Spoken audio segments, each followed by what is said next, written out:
Good morning बच्चों, कैसे हैं आप लोग। तो आज फिर से इकोनॉमी का क्लास है आप लोगों के लिए। आप लोगों को इकोनॉमी समझ में आ रहा होगा, आई होप। कोशिश कीजिएगा, बहुत आसान है और बहुत छोटा सब्जेक्ट है, बिल्कुल रटना नहीं है। तो कल आप लोगों को मैंने राष्ट्रीय आय यानी कि जो है नेशनल इनकम पढ़ाया था। मैंने आपको बताया था कि इकोनॉमी में दो चैप्टर हैं जो थोड़े से हार्ड हैं, एक नेशनल इनकम और दूसरा मुद्रा बैंकिंग। अगर ये दोनों चैप्टर आप समझ ले जाते हैं तो फिर इकोनॉमी में कुछ भी नहीं है, बिल्कुल नहीं रटना है, वो हमेशा आपको याद रहेगा, कभी नहीं भूलेंगे। तो नेशनल इनकम शुरू करने से मतलब जो कल शुरू किया था मैंने, उसमें कुछ पॉइंट रह गए थे, उसे मैं आपको बताऊंगी। और आज आपका तीसरा चैप्टर शुरू होगा, आर्थिक समृद्धि और आर्थिक विकास।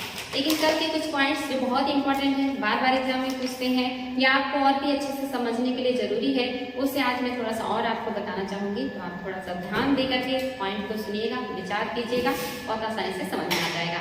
तो चलिए बच्चों शुरू करते हैं आज का जो है टॉपिक। राष्ट्रीय आय में और घरेलू सीमा में या राष्ट्रीय इनकम में और घरेलू इनकम में कौन कौन सी चीजें शामिल की जाती हैं, ये बहुत ही इम्पोर्टेंट है। तो मैंने आपको कल बताया था कि आपका जो घरेलू सीमा है वो राजनीतिक, भौगोलिक और आप देखते हैं आर्थिक, इन सारे क्षेत्रों को लिया जाता है घरेलू सीमा में। और घरेलू सीमा में क्या होता है, ये मैंने कल बताया था कि 1 ईयर के अंतर्गत यानी कि जहाँ तक हमारा भौगोलिक, राजनीतिक, आर्थिक विस्तार है, जो भी उत्पादन होता है, चाहे वो विदेशी नागरिक हो या देशी नागरिक हो, सम्मिलित रूप से जो सेवाओं का और वस्तुओं का अंतिम उत्पाद वो तब जो है पैदा करते हैं या उत्पादित करते हैं, उसी का जो मौद्रिक मूल्य होता है उसी को हम जीडीपी में लेते हैं। तो मैंने आपको कल बताया भी था कि आपके घरेलू सीमा में पानी वाले शिप्स यानी कि जहाज भी आएंगे, वायुयान भी आएंगे, विदेशों में जो दूतावास होते हैं, सैनिक अड्डे होते हैं, वो भी आपके घरेलू सीमा में आएंगे।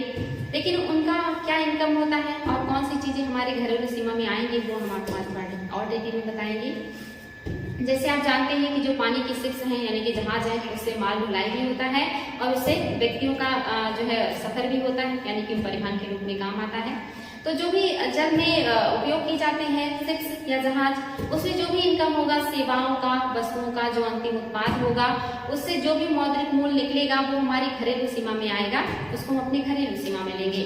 लेकिन अगर वो पानी का जहाज है और उसमें जो इनकम होता है, वो पानी का जहाज जो है वो मतलब विदेश का है, किसी और देश का है, मान लीजिए ब्रिटेन का पानी का जहाज है और उसमें इंडियन नागरिक भी बैठे हैं और उन्होंने उस जहाज में वस्तुओं के रूप में या सेवाओं के रूप में जो है सामान को परचेज किया, तो उसका जो इनकम होगा वो ब्रिटेन के घरेलू सीमा में जो है रखा जाएगा, भारत की घरेलू सीमा में उसको नहीं लेंगे।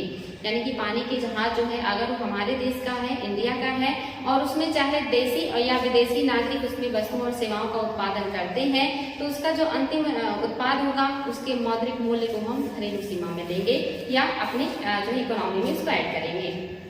इसके अलावा आप जानते हैं वायुयान यानी कि हवाई जहाज होता है, इसमें भी यानी कि इंडियन एयरलाइंस है और उसमें चाहे देशी यात्री हो या विदेशी यात्री हो, उसमें जो भी इनकम होगा वस्तुओं के रूप में, सेवाओं के रूप में, जो अंतिम उत्पाद के रूप में हमें प्राप्त होगा, वो जो है हमें अपने घरेलू सीमा में हम उसको इंक्लूड करेंगे या घरेलू आय में उसको इंक्लूड करेंगे। लेकिन कोई विदेशी वायुयान हो और उसमें इंडियंस बैठे या विदेशी बैठे और जो भी इनकम उससे होगा वो उस देश के घरेलू सीमा में लिया जाएगा, जिस देश का वो एयरलाइंस होगा यानी कि हवाई जहाज होगा।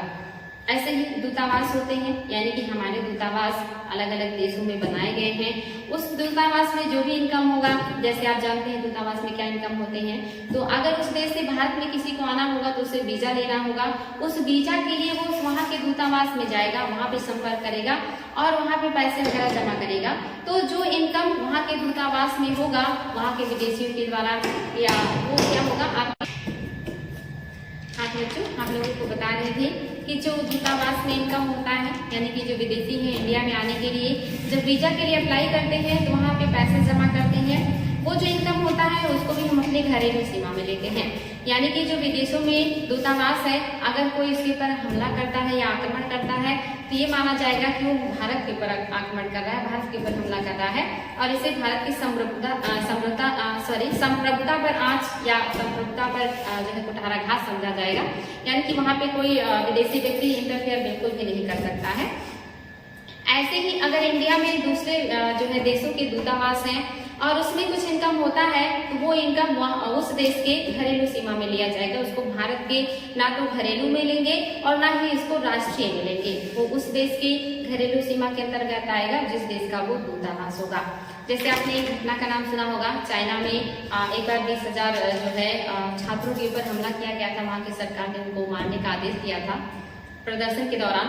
उस समय जब उनके ऊपर रोलर्स चलाए जाते हैं तो जो विद्यार्थी हैं वो भाग करके अमेरिका के एम्बेसी में चले जाते हैं और वहाँ पे एम्बेसी में जाने के बाद जो चीन है वो उनको वापस लेने के लिए सालों प्रयत्न करता रहा कि उन्हें वापस कर दीजिए।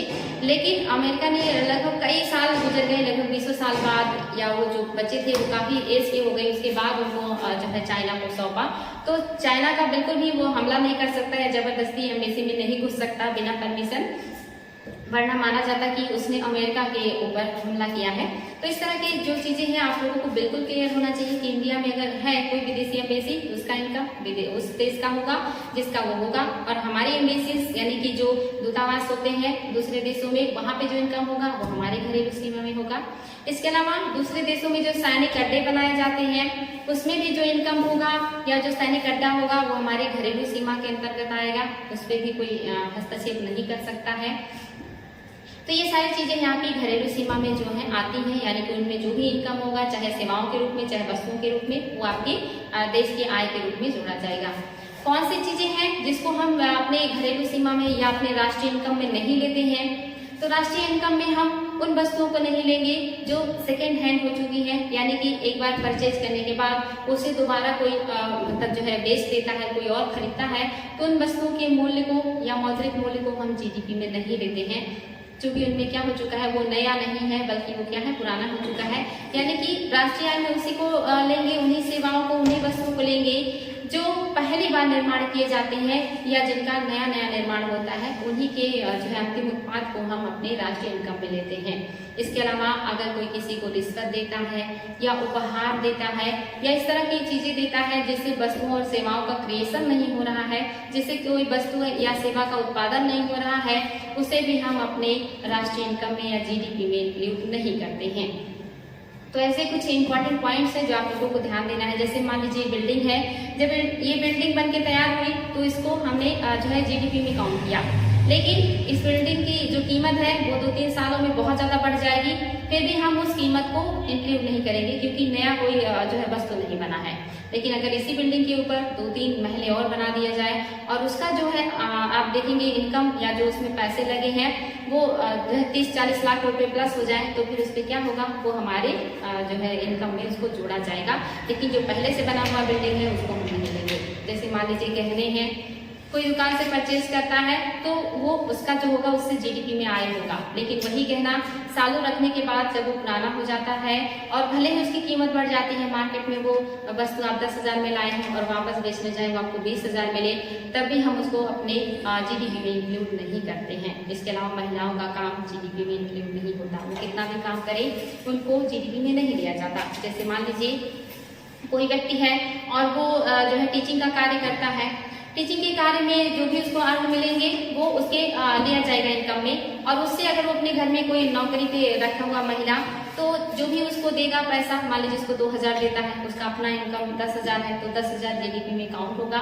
2,000 जो इस महिला को देगा उसको उसमें प्लस करके यानी कि 12,000 इनकम के रूप में उसको जीडीपी में लिया जाएगा। लेकिन अगर वही महिला उसकी पत्नी हो और वही काम करती हो तो उसका जो काम होगा वो जीडीपी में नहीं लिया जाता है। तो ऐसी कुछ चीजें हैं जो जीडीपी में ली जाती हैं और कुछ चीजें ऐसी हैं जो जीडीपी में नहीं ली जाती हैं। जैसे मान लीजिए कोई इंडिया का नागरिक है और विदेशों में पैसे कमाता है, तो मान लीजिए अमेरिका में है और अमेरिका में वो टीचिंग का काम कर रहा है, तो जो वहाँ पे इनकम होगा वो उसकी घरेलू सीमा में लिया जाएगा, यानी कि वहाँ की जीडीपी में काउंट होगा। लेकिन अगर उसमें से वो कुछ हिस्सा भारत में भेज देता है तो हम उसे अपने राष्ट्रीय आय में यानी कि जीएनपी में काउंट करेंगे। कल मैंने आपको बताया था कि घरेलू सीमा में जो भी उत्पादित होता है देशी या विदेशियों के द्वारा वो आपका जीडीपी है, लेकिन आपके सिर्फ इंडियंस के द्वारा यानी कि आपके अपने नागरिकों के द्वारा जो उत्पादित किए जाते हैं घरेलू सीमा के अंतर्गत वो, और जो विदेशों से भेजा जाता है उसको हम प्लस कर लेते हैं जीडीपी में, और जो विदेशियों द्वारा भारत से भेजा जाता है बाहर उसको माइनस कर देते हैं तो हमें जीएनपी प्राप्त हो जाता है, यानी कि शुद्ध हमें राष्ट्रीय इनकम प्राप्त हो जाता है। जैसे मान लीजिए आपके यहाँ के खिलाड़ी हैं, महेंद्र सिंह धोनी है, विराट कोहली है, ये जाकर के इंग्लैंड में क्रिकेट खेलते हैं और वहाँ पे उन्हें पैसा प्राप्त होता है, तो जो पैसा उन्होंने वहाँ पे अर्न किया है वो वहाँ की जीडीपी में काउंट होगा, क्योंकि उन्होंने उस देश में उसको कमाया है। लेकिन जब वो पैसा वो भारत में भेज देंगे या भारत लेकर के आ जाएंगे तो हमारे राष्ट्रीय इनकम में इसको काउंट कर लेंगे।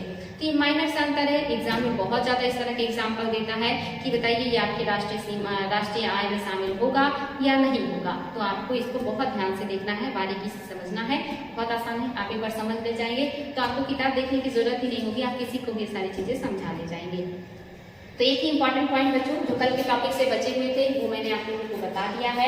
यहाँ पे मैंने लिखा भी है कि कौन सी चीजें हैं जिसको हम अपने घरेलू सीमा में या घरेलू आय में लेते हैं और राष्ट्रीय आय में लेते हैं, और कौन सी चीजें हैं जिन्हें हम अपने राष्ट्रीय आय में या घरेलू आय में नहीं लेते हैं। तो ये सारी चीजें आप लोग ध्यान दे करके नोट कर लीजिएगा। इसके अलावा आज का जो चैप्टर है आप देख सकते हैं आर्थिक समृद्धि और आर्थिक विकास। ये इम्पोर्टेंट है। इम्पोर्टेंट क्यों है कि आर्थिक और समृद्धि और आर्थिक विकास में बहुत ज्यादा अंतर नहीं होता, बहुत माइनर अंतर होता है। आर्थिक समृद्धि क्या होता है, यानी कि बहुत ज्यादा पैसे का अर्न हो तो उसको कहते हैं आर्थिक समृद्धि। लेकिन जो आर्थिक विकास है एक ब्रॉड एरिया है, आर्थिक समृद्धि छोटा एरिया है, यानी कि यहाँ पे पैसे का इनकम लिया जाता है कि प्रति व्यक्ति जो इनकम है वो कितना ज्यादा है, तो वो आर्थिक समृद्धि होगा। लेकिन विकास में हम सारी चीजों को लेते हैं। जैसे आप देखेंगे जो आपका समृद्धि है उसमें हम क्या क्या लेते हैं, थोड़ा सा मैं आपको बताना चाहूंगी कि आपकी समृद्धि में क्या क्या चीजें दी जाती हैं। यानी कि यहाँ पे सिर्फ इनकम को लिया जाता है, सिर्फ आय को लिया जाता है आर्थिक रूप से। जैसे आप देखेंगे तो इसमें राष्ट्रीय आय होता है, राष्ट्रीय आय, इसके अलावा प्रति व्यक्ति आय, राष्ट्रीय आय, प्रति व्यक्ति आय। इसके अलावा जो भी आय प्राप्त होता है वो सारी चीजें हम समृद्धि में लेते हैं, आर्थिक समृद्धि में लेते हैं। यानी कि ये सारी चीजें जब इंक्लूड करेंगे तो राष्ट्रीय आय और प्रति व्यक्ति आय मिलाकर के आपकी राष्ट्रीय समृद्धि में आएगा। ये बिल्कुल सही है कि जो समृद्धि है होना बहुत जरूरी है, लेकिन समृद्धि हो तो डेवलपमेंट होगा ये जरूरी नहीं है। लेकिन अगर डेवलपमेंट है तो समृद्धि होगा, ये डेड श्योर है। कैसे, ये आप जानते हैं कि आज से बहुत सारे देश है जहाँ पे आप देखेंगे प्रति व्यक्ति आय बहुत ज्यादा है। खास करके आप पश्चिमी देशों की कुछ जो है अरेबियन कंट्रीज को ले सकते हैं, जैसे कुवैत है और आप जो पेट्रोलियम का बेचने वाले कंट्रीज हैं, इनका जो राष्ट्रीय आय है बहुत ज्यादा आता है या प्रति व्यक्ति आय जो है बहुत ज्यादा है, यानी कि वहाँ पे समृद्धि बहुत ज्यादा है। लेकिन आप देखेंगे कि वहाँ पे विकास कम है, यानी कि महिलाओं को अधिकार नहीं है या शिक्षा की बहुत ज्यादा अच्छी व्यवस्था नहीं है और हर क्षेत्र में महिलाओं को नहीं आगे बढ़ने दिया जा रहा है। तो कहीं ना कहीं वहाँ पे शिक्षा की कमी है, जागरूकता की कमी है, यानी कि विकास की कमी है। तो मान लीजिए दो उदाहरण लेते हैं। एक परिवार है जिसमें राष्ट्रीय मतलब जो समृद्धि है बहुत ज्यादा है, यानी कि अगर 5 लोग हैं और हर व्यक्ति जो है 10-10 हजार कमाता है, तो आप देखेंगे कि वहाँ पे 50,000 रुपए आ रहे हैं महीने के। और एक परिवार है वहाँ पे भी इतना ही इनकम आ रहा है, लेकिन एक तरफ जो परिवार है जो समृद्ध तो है, यानी कि उस वक्त पैसे हैं, लेकिन वो ना तो शिक्षा में खर्चा करते हैं, ना तो स्वास्थ्य में खर्चा करते हैं, ना तो अच्छे भोजन में और पानी में खर्चा करते हैं, बल्कि उस पैसे को स्टोर करते हैं, उसको बचा करके रखते हैं। और एक दूसरा परिवार है जो उस पैसे को अलग अलग मदों में, यानी कि बच्चों की शिक्षा में, बच्चों के स्वास्थ्य में, अच्छे भोजन के लिए, स्वच्छ पानी के लिए और अच्छी व्यवस्था के लिए उनके ऊपर खर्चा करता है। तो एक तरफ देख रहे हैं आप आर्थिक समृद्धि है, बहुत ज्यादा पैसा है, लेकिन लोगों के ऊपर खर्चा नहीं किया जा रहा, बल्कि उसे स्टोर किया जा रहा है कि हम और ज्यादा पैसा कमाएंगे। इसको मितव्ययिता या कंजूसी भी कहते हैं, यानी कि जो लोग कंजूस होते हैं वो सिर्फ पैसे को कलेक्ट करते हैं, वो विभिन्न मदों में पैसे को खर्चा कम करते हैं। लेकिन जो आर्थिक विकास चाहता है, जो जागरूक इंसान होता है, वो हर मद में पैसे को खर्चा करता है या लगाता है और वहां से अच्छे जो है परिणाम पाने का प्रयास करता है। तो आप देखेंगे ये व्यक्ति है, इसका पैसे नहीं बच रहे हैं, वो विभिन्न मदों में लगा रहा है, शिक्षा पे खर्चा कर रहा है, स्वास्थ्य पे कर रहा है, भोजन पे कर रहा है, पानी पे कर रहा है, अपने जो लिविंग स्टैंडर्ड है उसको अच्छा रखता है। उसके महीने के 50,000 जो है वो लगभग समाप्त हो जाते हैं। और एक दूसरी तरफ है वो 50,000 में से 1,000 भी नहीं खर्च करना चाहता और उसे वो स्टोर करके उसमें बहुत सारा पैसा आ रहा है। तो आप देखेंगे कि जो पैसा स्टोर कर रहा है वो एक पीढ़ी तो स्टोर करेगा, लेकिन अगली पीढ़ी भी स्टोर करेगी या अगली पीढ़ी भी उतनी शिद्दत से काम करेगी और उस पैसे को बचाए रखेगी, ये जरूरी तो नहीं है। लेकिन जो एक तरफ आप देख रहे हैं कि विकास में व्यक्ति लगा रहा है, उसके जो बच्चे होंगे वो अच्छा से अच्छा अध्ययन करेंगे, अच्छे स्वस्थ रहेंगे, तो वो आगे चल करके नया वर्क करेंगे, नई क्रिएटिविटी जो क्रिएट करेंगे, नए नए क्षेत्र में जाएंगे और बहुत ज्यादा पैसा कमाएंगे और वो जो है विकास से फिर समृद्धि की तरफ भी चले जाएंगे। यानी कि जहाँ पे आर्थिक विकास है वहाँ पे समृद्धि आना है, ये श्योर है। लेकिन जहाँ पे एक तरफ आप देख रहे हैं समृद्धि है, वहाँ पे विकास होगा, ये श्योर नहीं है। यानी कि आज आर्थिक समृद्धि है लेकिन वो कल को गरीब भी हो सकते हैं, क्योंकि उन्होंने अपने बच्चों पे और लोगों के स्वास्थ्य पे और शिक्षा पे इन्वेस्ट नहीं किया है, अपने जीवन स्टैंडर्ड को अच्छा नहीं किया है, तो आगे चल करके वो समृद्ध भी रहेंगे ये निश्चित नहीं हो सकता। आगे चल के उनके बच्चे, उनके पास जो है अंडरस्टैंडिंग ना हो, दिमाग ना हो और वो उसको जो है खर्चा कर दें या उतने अच्छे से ज्यादा स्टोर ना कर पाए। लेकिन जहाँ पे एक परिवार में विकास पे ध्यान दिया गया है, वो परिवार हमेशा आगे बढ़ेगा, डेवलप करेगा और नई नई चीजें करेगा, स्वस्थ रहेगा और उसका स्टैंडर्ड भी हमेशा ऊंचा रहेगा। तो यानी कि अगर विकास है तो समृद्धि आएगी, और अगर समृद्धि है और समृद्धि बनी रहेगी और डेवलपमेंट होगा, ये निश्चित नहीं है। तो विकास जो है ये ब्रॉड एरिया है, इसमें हम राष्ट्रीय आय को भी लेते हैं, प्रति व्यक्ति आय को भी लेते हैं, इसके अलावा खाने पीने की व्यवस्था कैसी है और बाकी जो है उसके मतलब जो है व्यक्तियों की दवाओं का यानी कि स्वास्थ्य की सुविधा कैसी है, शिक्षा की सुविधा कैसी है, रोजगार का क्या सिचुएशन है। यानी कि जो डेवलपमेंट है ये काफी ब्रॉड एरिया है, इसमें आपकी समृद्धि भी आ जाएगा और प्लस गुणवत्ता, यानी कि यहाँ पे मात्रात्मक और गुणात्मक दोनों चीजों को लिया जाता है कि मात्रा कितनी है और उस मात्रा में गुणवत्ता कितनी है, दोनों चीजों को लेते हैं। लेकिन समृद्धि में इसमें गुणवत्ता को नहीं, सिर्फ मात्रा मतलब यानी कि मात्रता को लिया जाता है, यानी कि कितनी क्वांटिटी में है, मात्रा कितना है, और डेवलपमेंट में दोनों में लेते हैं, क्वांटिटी को भी लेते हैं और मात्रा को भी लेते हैं। तो ये समृद्धि और विकास में अंतर है, इसी को और भी बहुत तरह से आपको बता सकते हैं, लेकिन ये बहुत ही नॉर्मल है। आप समझ सकते हैं कि समृद्धि क्या है, कि सिर्फ पैसे स्टोर करना, धन इकट्ठा करना समृद्धि है, लेकिन उसी धन का अलग अलग क्षेत्र में लगा करके अपने जीवन स्टैंडर्ड को अच्छा करना, बेहतर करना और भविष्य के लिए नई नई संभावनाएं तलाश करना और हर मद में पैसे लगाना, ये आपका विकास होता है। आई होप बच्चों आपको समझ में आया होगा कि आपका ये डेवलपमेंट क्या है और आपका ग्रोथ क्या है। समृद्धि मीन्स ग्रोथ और डेवलपमेंट मीन्स विकास होता है। तो ये था आज के चैप्टर का नाम। इसी चैप्टर में छोटा चैप्टर है, बहुत ज्यादा नहीं है, लेकिन इसमें कुछ महत्वपूर्ण सूचकांक है, ये तो मैंने इसलिए यहाँ पे लिखे हैं। इसके अलावा और भी बहुत सारे सूचकांक है, आपको पता है ये हर साल क्वेश्चन आता है। आपको ये पता होना चाहिए कि जो इकोनॉमी है यहाँ से जो क्वेश्चन है बहुत ज्यादा आने लगे हैं, लेकिन क्वेश्चन आते कैसे हैं, एक तो सब्जेक्टिव होते हैं, यानी कि लगभग यहाँ से 40 से 50% जो क्वेश्चन आते हैं वो आपके सब्जेक्ट पे आधारित होंगे, जैसे राष्ट्रीय आय पूछेंगे, जीडीपी पूछेंगे, repo rate, reverse repo rate, मतलब जो है CRR, SLR या और भी बहुत सारे टॉपिक्स हैं जहाँ से क्वेश्चन आता है, गरीबी, निर्धनता, बेरोजगारी, ये सारे तो आते ही क्वेश्चन में, लेकिन मोस्टली जो होते हैं वो करंट बेस्ड होते हैं। जैसे आप किसी चैप्टर से ये क्वेश्चन जो है ये करंट बेस्ड होते हैं। यहाँ पे क्या पूछा जाता है कि कौन कौन से महत्वपूर्ण सूचकांक है, उसमें से कोई भी सूचकांक ले लेगा। तो कभी जैसे मान लीजिए इसी को ले लेते हैं, वैश्विक भूख सूचकांक 2020 का अगर आप लेंगे तो इसमें आप देखेंगे इसको जो प्रकाशित करता है, ये प्रकाशित करने वाली जो संस्था है वो है international food policy research institute. ये एग्जाम में क्वेश्चन पूछता है, यहाँ पे क्या पूछेगा, सूचकांक दे देगा और वहां पे पूछेगा कि कौन सी संस्था इसको जारी करती है। तो संस्था वेरी वेरी इंपॉर्टेंट है, क्योंकि बच्चे मोस्टली सबसे हाईएस्ट कौन है, सबसे लोएस्ट कौन है, इंडिया की क्या रैंकिंग है, इसमें ज्यादा ध्यान देते हैं। मोस्टली क्वेश्चन बनते भी हैं यहाँ से, ऐसा नहीं है, लेकिन अभी क्या कर रहे हैं, ज्यादातर जो क्वेश्चन उठा रहे हैं वो ये पूछ रहे हैं कि जो सूचकांक है उसको किस संस्था ने जारी किया है। इसके अलावा देश, हमारे देश का यानी कि भारत का, उसमें रैंकिंग क्या है, रैंकिंग में कितना सुधार हुआ है या कितनी जो है कमियां आई हैं, कौन सा देश है जो इस रैंकिंग में प्रथम स्थान पे है और कौन सा है जो लास्ट पे है। कभी कभी हमारे पड़ोसियों को भी पूछ लेता है कि चाइना का इसमें कौन सा स्थान है या पाकिस्तान का कौन सा स्थान है। तो ये क्वेश्चन मोस्टली हमेशा करंट बेस्ड होते हैं, इसमें बस ये संस्थान का जो नाम है जो जारी करता है ये कभी नहीं बदलता है, तो इसको आपको ध्यान देना है। इसीलिए मैंने यहाँ पे संस्थान का नाम लिखा है कि आपको ये चीज बता सकूं कि जो संस्थान है इसका नाम आप लोगों को याद होना चाहिए कि जितनी भी सूचियां जारी की जाती, जितने भी सूचकांक जारी किए जाते हैं उनके संस्थानों के नाम आपको पता होने चाहिए कि कौन सी संस्था उसको जारी करती है। और रही बात डाटा की बच्चे, तो ये हर साल बदलती रहती है, इससे आपको हर साल अपडेट होना पड़ेगा कि इस साल सूचकांक में कौन सा स्थान है भारत का।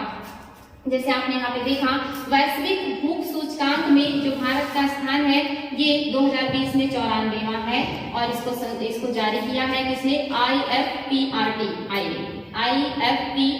ने किया है। दूसरा जो सूचकांक है मानव विकास सूचकांक, ये कुछ इंपॉर्टेंट सूचकांक है जो मोस्टली एग्जाम में आते हैं। जो आपका मानव विकास सूचकांक है यानी कि ह्यूमन डेवलपमेंट इंडेक्स, इसको जारी करने वाला है UNDP, United Nation Development Programme, और इसमें भारत का जो स्थान है वो 121 है। आप देख सकते हैं कि जो मानव विकास सूचकांक में हमारा स्थान बहुत अच्छा नहीं है बल्कि खराब स्थिति में है।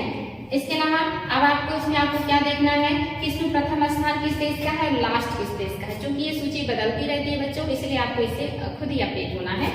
नेक्स्ट है वैश्विक विकास पूंजी, वैश्विक मानव विकास पूंजी यानी कि इसमें ग्लोबल ह्यूमन कैपिटल इंडेक्स में इसको कौन जारी करता है? तो विश्व आर्थिक मंच, ये बहुत इंपॉर्टेंट है। विश्व आर्थिक मंच इसको जारी करता है और भारत का जो स्थान है वो 116वां है 2020 में। बहुआयामी गरीबी यानी कि मल्टीनेशनल जो आपकी पॉवर्टी इंडेक्स होता है, इसको जो जारी करता है इसको भी UNDP, United Nation Development Programme ही जारी करता है और भारत का स्थान 62वां है।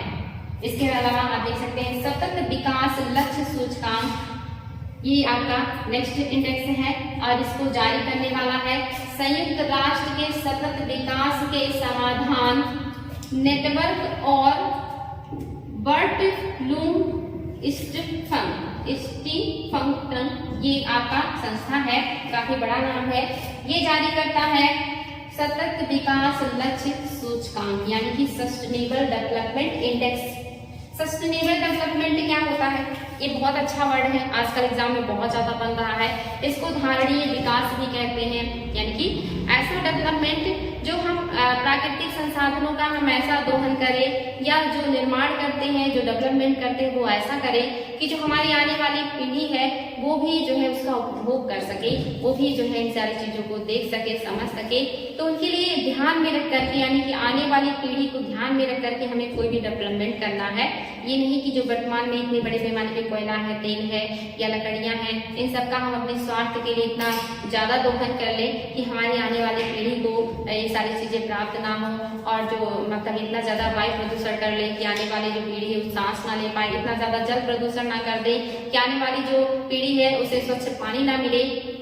तो सस्टेनेबल डेवलपमेंट का मतलब होता है कि ऐसा विकास जो आने वाली पीढ़ी की ध्यान में रख करके किया जाए, उसी को कहा जाता है धारणीय विकास या सस्टेनेबल डेवलपमेंट। ये बहुत इंपॉर्टेंट है बच्चों, एग्जाम में बहुत ज्यादा आता है कि धारणीय विकास क्या है। तो आने वाली पीढ़ी के जरूरतों को या हितों को ध्यान में रख करके हम जब डेवलपमेंट करते हैं या प्राकृतिक संसाधनों का दोहन करते हैं तो वो सस्टेनेबल डेवलपमेंट कहलाता है या धारणीय विकास कहलाता है। ये बहुत इंपॉर्टेंट है और ये बहुत ही जरूरी भी है। वाकई में ये चीज करना चाहिए, धारणीय विकास बहुत जरूरी है, वरना आने वाली पीढ़ी के लिए बड़ी परेशानी हो जाएगी। आगे है वैश्विक शांति सूचकांक, जारी करता कौन है? ये आपका वैश्विक शांति सूचकांक है। ये मोस्टली एग्जाम में बहुत ज्यादा ये सारे सूचकांक आते हैं।